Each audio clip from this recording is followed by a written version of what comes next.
चलो जी ठीक है।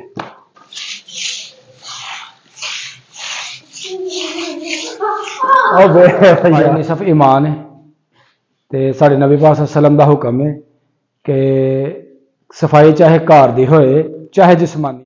ऊपर ठीक ठीक ठीक। हाँ दे अपने खिलौने वाला डब्बा चुक अच्छी तरह वाइपर लगाना।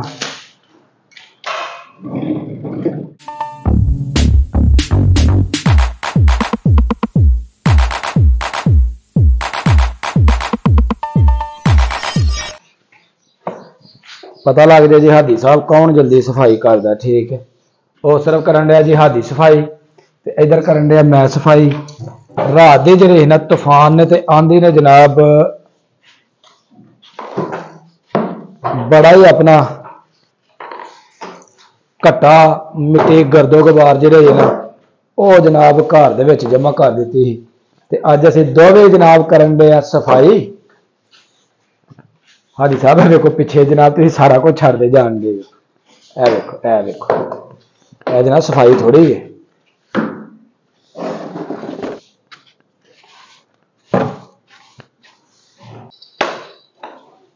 लो जी कमरे की असां कर लईए सफाई ते हुण दूसरे कमरिਆਂ ਦੀ ते हाल दी जिहड़ी ना वो कीती जाएगी।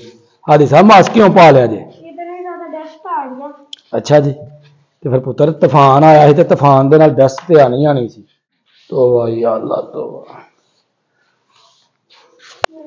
हैं हादी साहब जनाब हादी नूं लगी है भुख काम माशाअल्लाह इन्ना कर लिया इन्हें।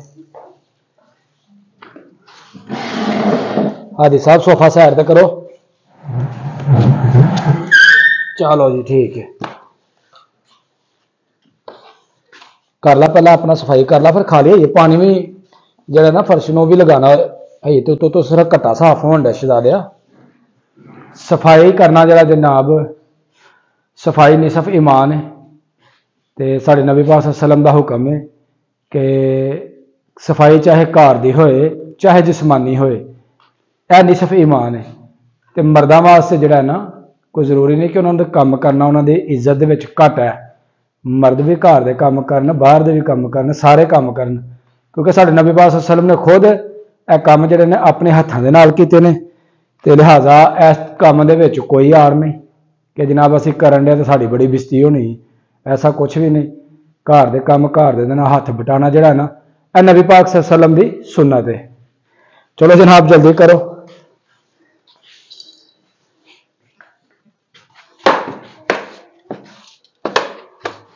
पिछों यार तू गंद सही इकट्ठा नहीं करन दिया तो बस तू इंज इंज उत्ते फेरी जान दिया मैं।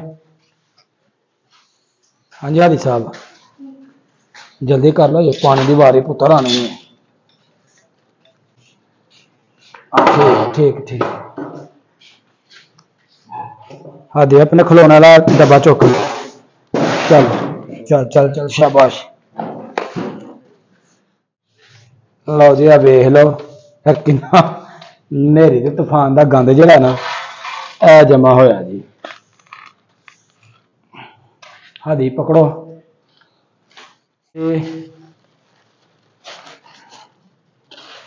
करांगे पानी दे नाल सफाई। उपर उपर जिहड़ा घट्टा मिट्टी ही वो असीं कर लिया साफ ते हादी साहब हुण पाइप लगाइए मोटर चलाइए ते हुण पानी नाल करिए दी सफाई। एक मिनट हादी एक मिनट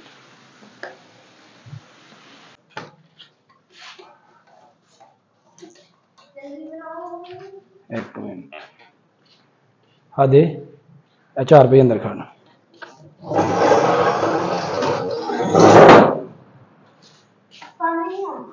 बंद किया उधर से उठाओ। पता लग जाए पता लग जाए।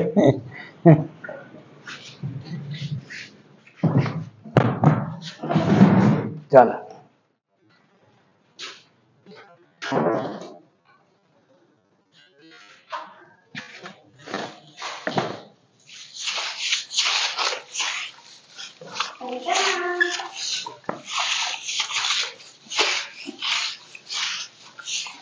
पीछे वाइपर वाइपर फेरो पीछे ओ बे यार ऐसे तो जनाब तो और भी काम पवा लेना, कुछ चोट लगवा लेनी।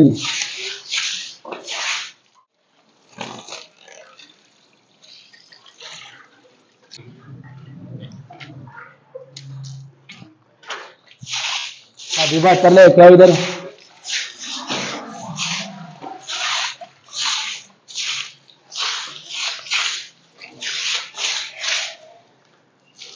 शाबाश, अच्छी तरह वाइपर लगाना।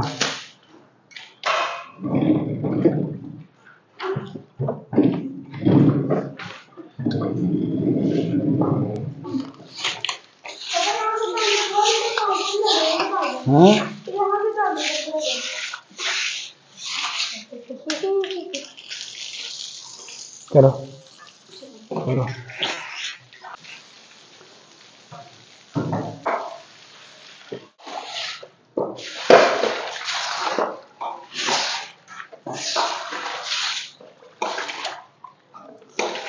शाबाश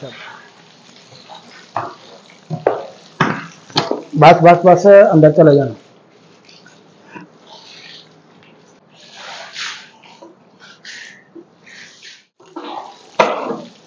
मार मार मार, शाबाश, इधर पानी, बस बस।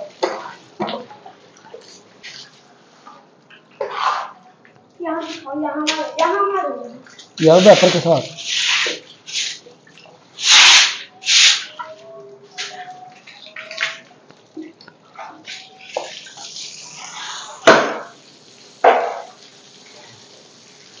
लो जी, अल्हम्दुलिल्लाह फाइनली साड़ी सफाई जी हो गई है मुकम्मल। ते काम असा कर लिया खत्म। हाजी साहब हम पाइप जो है ना इन्हों लपेटो, छड़ दो बेटा, बस हो गई है, ना लगाओ। अल्हम्दुलिल्लाह सफाई की थी घर दी, बड़ा मजा आया। कोई जरूरी नहीं कि घर दे सारे काम जिहड़े ने औरतां ने करने ने ते मर्द ने करने ने, बाहर दे काम। सफाई अल्लाह के नबी ने कहा कि निसफी मान है, इन्हू अपनाओ। अल्लाह के नबी ने अपने हत्थों के नाल घर की सफाई की थी, अपने कपड़े खुद धोते, अपनी जुत्तियां खुद पाबंद लगाते हैं। अगर वो सारा कुछ कर सकते हैं तो असी तो फिर अदना जो इंसान उन्हों की उम्मत हाँ, तो सानू करदे कोई आड़ नहीं, कोई शर्म नहीं। तो सारे दोस्तों को मैसेज है जी कि घर दे विच रहिंदे होया अपने घर दे नाल काम करना जिहड़ा ना बड़ा अच्छा काम है। इहदे नाल घर दे विच प्यार मुहब्बत ते सलूक वधदा है। तो उम्मीद करांगे जी अज की साडी वीडियो तुहानू चंगी लगी होएगी। अगर वीडियो लगे चंगी तो वीडियो ने एक लाइक कर देना। तो जो दोस्त मेरे चैनल पर नहीं ने जल्दी जल्दी मेरे चैनल को सबसक्राइब कर दो ताकि आने वाली वीडियो का नोटिफिकेशन तुहानू बर वक्त मिलता रहे। मैनू दो इजाजत, हमेशा खुश रहो, आबाद रहो। अल्लाह हाफिज़।